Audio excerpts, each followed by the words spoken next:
নমস্কার। যুক্তি তর্ক সঙ্গে অর্কয় আপনাদের স্বাগত। আপনাদের সঙ্গে আমি অর্কপ্রভ সরকার। সবাইকে ইংরেজি নববর্ষের শুভেচ্ছা জানাই। আপনাদের সহযোগিতায় আমার এই পথ চলা, সহযোগিতা আপনারা করছেন। ভবিষ্যতেও আপনাদের সহযোগিতা থেকে বঞ্চিত হব না এই আশা করি। আপনারা যারা আমার এই প্রতিবেদন দেখেন, নিয়মিত যারা দেখেন বা মাঝে মধ্যে দেখেন, যে ডিভাইসেই দেখুন না কেন, সাবস্ক্রাইবার বাটনের পাশে একটা থ্যাঙ্কস বাটন আছে, সেটাকে ক্লিক করলেই সুপার থ্যাঙ্কস। আপনাদের সহযোগিতা আমার কাছে পৌঁছে যাবে, আমি আপনাদের কাছে চিরকৃতজ্ঞ। দেখুন, পশ্চিমবঙ্গে বিধানসভা নির্বাচন নির্ধারিত সময়ে কি হবে, এই প্রশ্নটা কিন্তু আবার ঘোরাফেরা করতে শুরু করেছে। তার একটাই কারণ, এসআইআর প্রক্রিয়া কি স্বয়ংসম্পূর্ণ হবে নির্দিষ্ট সময়ের মধ্যে? 30শে ডিসেম্বর ভারতবর্ষের উপনির্বাচন কমিশনার জ্ঞানেশ ভারতী, কমিশনের প্রিন্সিপাল সেক্রেটারি সহ আরো কয়েকজন এবং আমাদের কমিশনের সিইও মনোজ আগরওয়াল, জেলা শাসক যারা ডিস্ট্রিক্ট ইলেকশন অফিসার, তাদের সঙ্গে বৈঠক করেছেন। জ্ঞানেশ ভারতী রীতিমতো উদ্বেগ প্রকাশ করছেন যে কেন এখনো অনেক ভুল ভ্রান্তি থেকে যাচ্ছে। তিনি উদাহরণ দিয়ে বলেছেন যে এমন একজনের খোঁজ পাওয়া গেছে যার নাম ব্যবহার করে ৩৬৫ জন ম্যাপিং করেছেন। আরো একজনের খোঁজ পাওয়া গেছে যার নাম ব্যবহার করে ৬৬ জন ম্যাপিং করেছেন। তাহলে এগুলো বিএলও বা সংশ্লিষ্ট আধিকারিকদের নজর এড়িয়ে যাচ্ছে কি করে?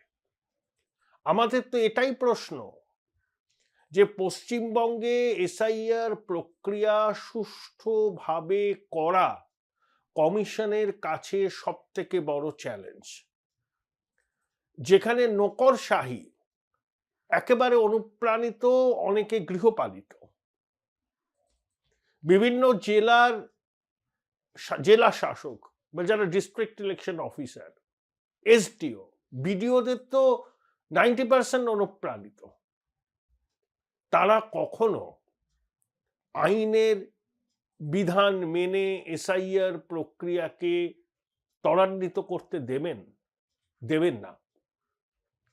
দেয়াল লিখন স্পষ্ট। কমিশন প্রথমে এদের উপর একটু আস্থা রেখেছিল, সপ্তাহ দুয়েক এরকমই চলে। তারপর কমিশন বুঝতে পারে যে এদের উপর আস্থা রাখলে এসআইআর প্রক্রিয়া যে কারণে করা হচ্ছে সেই কারণটাই ব্যর্থ হবে, মুখ থুবড়ে পড়বে। তারপর শীত ঘুম ভেঙে কমিশন তৎপর হয়েছে, স্পেশাল রুল অবজারভার নিয়োগ করা হয়েছে, শুনানির সময় পর্যবেক্ষকরা থাকছেন। কিন্তু তা সত্ত্বেও উপমুখ্য নির্বাচন কমিশনার জ্ঞানেশ ভারতী উদ্বেগ প্রকাশ করেছেন যে নির্ধারিত সময়ে এসআইআর শেষ করা যাবে কিনা। দেখুন, এসআইআর শেষ না হলে পূর্ণাঙ্গ ভোটার তালিকাও বেরোবে না, মানে সংশোধিত ভোটার তালিকা আফটার এসআইআর। তাহলে সেই ভোটার তালিকা যদি না বেরোয় তাহলে নির্বাচন হবে কি করে? নির্বাচন করা সম্ভব নয়। এসআইআর প্রক্রিয়া চলুক, যত সময় লাগে লাগুক, একেবারে নির্ভুল ভোটার তালিকা প্রকাশ করুক কমিশন। তাতে যদি এই সরকারের মেয়াদ শেষ হয়ে যায়, তার মধ্যে যদি এসআইআর সম্পূর্ণ না হয়, তাহলে রাষ্ট্রপতি শাসন জারি হোক, তখন এসআইআর প্রক্রিয়াকে সম্পন্ন করা হোক, তারপর নির্বাচন হোক।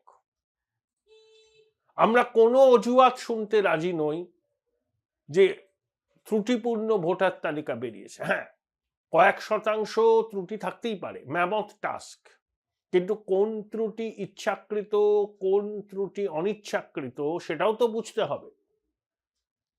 ম্যাপিংয়ে একজনের নাম ব্যবহার করে ৩৬৫ জন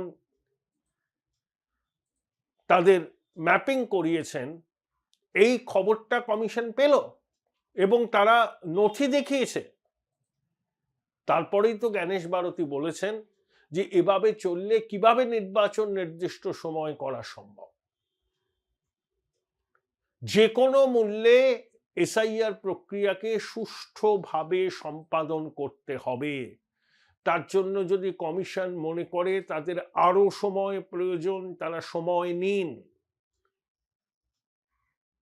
তারপর সব দিক খতিয়ে দেখে প্রযুক্তিকে ব্যবহার করে যা যা কমিশন করতে চায় সেটা করে একেবারে নির্ভুল একটা ভোটার তালিকা পশ্চিমবঙ্গের মানুষের জন্য তৈরি করুন, যাতে একজনও বৈধ ভোটারের নাম বাদ না যায়, আর একজন অবৈধ মৃত ভোটারের নাম যেন তালিকায় না থাকে।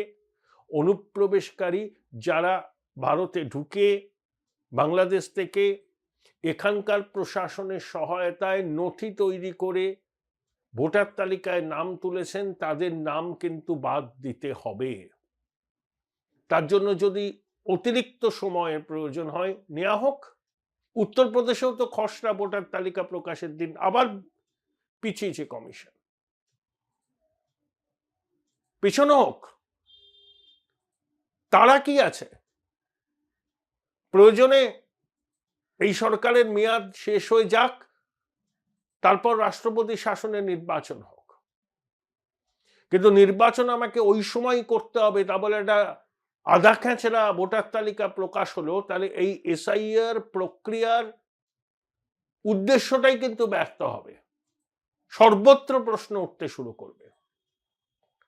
দেখুন, খবরের কাগজের প্রথম পাতায় অনেক ছবি বেরোচ্ছে, অশীতিপর নবতিপর মানুষ, তারা শুনানি কেন্দ্রে গেছেন। কমিশন তো বলেছে যে 85 বছর বয়স হয়ে গেলে বা পার্মানেন্টলি ডিসেবল বা অন্য গুরুতরভাবে অসুস্থ হলে, অন্তঃসত্ত্বা হলে মাতৃশক্তি, তাদেরকে আসতে হবে না শুনানি কেন্দ্রে, যেতে হবে তাদের বাড়িতে শুনানির জন্য। এটা কমিশন কিন্তু নোটিশটা ইস্যু করে দিয়েছে। আশা করি এরপর সাধারণ মানুষের এই হয়রানি বন্ধ হবে। এটা করতে হবে কমিশনকে। তাড়াহুড়োর মধ্যে আপনি আধখ্যাচড়া ভোটার তালিকা প্রকাশ করবেন, সেই ভোটার তালিকা নিয়ে সব মহলে প্রশ্ন উঠবে, কমিশনকে কাঠগড়ায় তোলা হবে। কমিশন এই দায়টা নেবে কেন? তারা পশ্চিমবঙ্গে চরম প্রতিকূলতার মধ্যে এসআইআর এর কাজ করছে। ভারতবর্ষে অন্যান্য আরো 12টা রাজ্য কেন্দ্রশাসিত অঞ্চলে এসআইআর হচ্ছে। কোথাও শুনেছেন এই ধরনের বিরোধিতা শাসক করছে? তামিলনাড়ুতে 95 লক্ষ নাম বাদ গেছে, গুজরাটে 93 লক্ষ নাম বাদ গেছে, উত্তরপ্রদেশে এখনো অব্দি 2,80,00,000 নাম বাদ গেছে। কোথাও এরকম শাসক দলের শাসনে শুনছেন? বুঝে নেব, দেখে নেব, কমিশনের দপ্তর ঘেরাও করব, বিএলএ 2দের শুনানি কেন্দ্রে উপস্থিত থাকতে দিতে হবে। কমিশন স্পষ্ট জানিয়েছে সেটা সম্ভব নয়। তা সত্ত্বেও খোকাবাবুর বলার পর ভীষণ রকম উজ্জীবিত এই তৃণমূলের কয়েকজন বিধায়ক রীতিমতো শুনানি কেন্দ্রে গিয়ে তাণ্ডব করেছেন। অভিযোগ উঠেছে শুনানি বন্ধ রাখতে হয়েছে সাময়িকভাবে। তাহলে কমিশন প্রতিপদে বুঝছে যে এই রাজ্য প্রশাসন তাদের কোনোভাবে সহায়তা করবে না।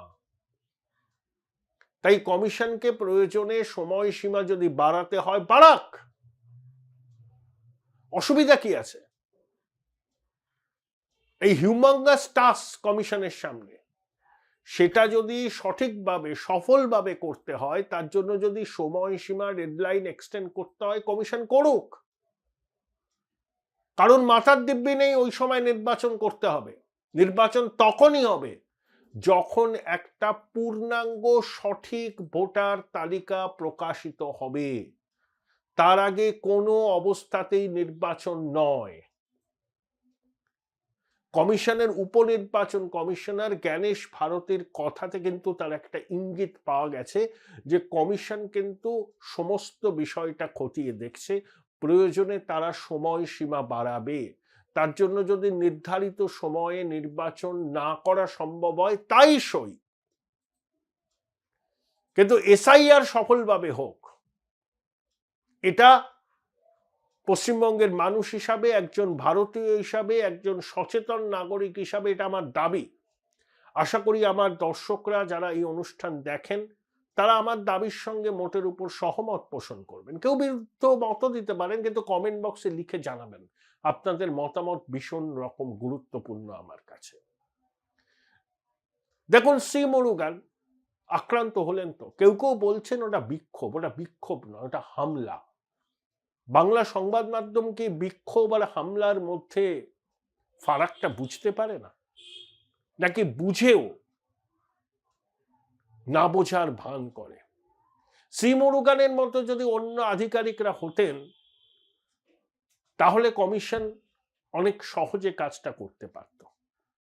Join Indian Institute of Hotel Management now. Right choice, right decision. কিন্তু আমাদের রাজ্য প্রশাসনের সঙ্গে যুক্ত যারা আছেন তাদের অনেকেই এতটাই অনুপ্রাণিত, তারা মনে করেন যে বঙ্গেশ্বরী মুখনিসৃত বাণী হচ্ছে দেশের আইন। তাদের অসহযোগিতার জন্যই কিন্তু এসআইআর প্রক্রিয়া বাধাপ্রাপ্ত হচ্ছে। নইলে কি করে একজনের নাম ব্যবহার করে ৩৬৫ জন ম্যাপিং করে বুঝুন তো? তাহলে এরকম কত জল আছে? তাড়াহুড়ো করলে হবে না। সময় নিয়ে কমিশনের হাতে যে যে প্রযুক্তি আছে, যা যা পদক্ষেপ নেওয়ার প্রয়োজন সেটা নিয়ে তারা ত্রুটিমুক্ত ভোটার তালিকা প্রকাশ করুন। দেখুন, বহুতলের নিচে বা বহুতল যেগুলো আছে হাই রাইজ ক্যাম্পাসের ভিতর ভোট কেন্দ্র করলে অসুবিধাটা কি? আমাদের লক্ষ্য কি? লক্ষ্য হচ্ছে গণতন্ত্রের উৎসবে মানুষের যোগদান বাড়ানো। ধরুন একটা হাই রাইজ কমপ্লেক্স, তাতে ধরুন 7খানা টাওয়ার আছে, 14 তলা করে, কয়েক হাজার ভোটার। তো তাদের কমপ্লেক্সের মধ্যে যদি ভোট কেন্দ্র হয় তাহলে অবশ্যই অনেক উৎসাহ নিয়ে ভোটের লাইনে দাঁড়াবেন। এতে ভোটের শতাংশের হার বাড়বে, গণতন্ত্রের উৎসবে মানুষ সামিল হতে পারবেন। এটা নিয়ে তো আপত্তির কোনো কারণ নেই। শাসক আপত্তি করছে কেন? যে বহুতলের অনেক মানুষ ভোট দিতে অনীহা বোধ করেন, শাসক এই সুবিধাটা নেয়। বাম জমানাতে আমরা দেখেছি বেলা 4টের পর ওই পোলিং এজেন্টরা তালিকা ধরে ধরে দেখেন অমুক বহুতল থেকে কজন এখনো আসেননি, তারপর শাসক দলের খেলা শুরু হয়। বাম জমানাতে একটা কর্পোরেশন ইলেকশনে কি হয়েছিল আমরা জানি না, বালিগঞ্জের উপনির্বাচনে কি হয়েছিল আমরা জানি না, বহুতলের গেটে তালা লাগিয়ে দিয়েছিল সিপিএম এর ক্যাডাররা। কমিশন যখন এই বিষয়ে পদক্ষেপ নিতে চাইছে, এবং কমিশন এটা নেবে, এবং সাধারণ মানুষের সমর্থন করা উচিত। তৃণমূল তো করবে না, কারণ বহুতলের ভোটাররা তৃণমূলকে ভোট দেবে না, সেটা দিদিমণি জানেন, খোকাবাবু জানেন। সেই জন্য সর্বশক্তি প্রয়োগ করে এটাকে আটকাতে চাইছেন। কমিশন এখনো অনড়। সারা ভারতবর্ষেই এটা হবে। বহুতল আবাসনের যে কমপ্লেক্স আছে সেখানে ভোট কেন্দ্র, সবার সুবিধা। কিন্তু বঙ্গেশ্বরী রাজি নন, কারণ বঙ্গেশ্বরীর এখানেই ভয়। যদি শহরের বহুতলের বাসিন্দারা, অভিজাতরা, উচ্চবিত্তরা এবার ঢেলে ভোট দেন, কমিশন তাদের ভোটদানের প্রক্রিয়াকে যদি সহজ করে তোলেন, সেই ভোটের 90% শাসকের বিরুদ্ধে পড়বে। তাই তারা আতঙ্কিত। দেখুন, পদে পদে কিরকম বাধা দিচ্ছে রাজ্য প্রশাসন। আর মুখ্যমন্ত্রীর তো মুখের লাগাম নেই, যা ইচ্ছা তাই বলেন। এবং ব্যক্তিগত স্তরে আক্রমণ পর্যন্ত করেন। আপনি কমিশনের সিইও কে অসৎ বললেন, এই সিইও তো নিয়োগ কমিশন দিল আপনার মুখ্য সচিব তার কমপ্লায়েন্স রিপোর্টে সই করার পর। তা মুখ্য সচিব সবকিছু খতিয়ে দেখেননি, আপনি লাগাতার মিথ্যাচার করে যাচ্ছেন। আসলে অনুপ্রাণিত সিইও পাননি তো, আরিজ আফতাবের মতো, রাজীবা সিনহার মতো নির্বাচন কমিশনার পাননি তো, তাই আপনি তেলে বেগুনে জ্বলে উঠছেন। কমিশনকে নিজেদের সিদ্ধান্তে অনড় থাকতে হবে। ভারতের সংবিধান তাদের হাতে অপরিসীম ক্ষমতা দিয়েছে। যখন প্রয়োজন হবে তখন তারা যেন সেই ক্ষমতা প্রয়োগ করছে কমিশন। কিন্তু জ্ঞানেশ ভারতের এই যে স্বগতোক্তি বলবো যে এরকম হলে তো কিভাবে নির্বাচন করা যাবে, কমিশন যদি মনে করে নির্বাচন পিছিয়ে দিতে হবে, এসআইআর এর সময়সীমা বাড়াতে হবে, যাতে একটা সঠিক পূর্ণাঙ্গ ভোটার তালিকা তারা প্রকাশ করতে পারে। এটা পশ্চিমবঙ্গবাসীর সব থেকে বড় দাবি যে অনুপ্রবেশকারী মুক্ত, রোহিঙ্গা মুক্ত, মৃত অবৈধ ভোটার মুক্ত একটা ভোটার তালিকা, যেখানে প্রকৃত ভারতীয় নাগরিকরাই যাদের ভোটদানের বয়স হয়েছে তাদের নাম তালিকায় থাকবে, তারাই গণতান্ত্রিক পদ্ধতিতে নির্বাচনের মাধ্যমে রাজ্যের সরকার, দেশের সরকার নির্বাচিত করবেন।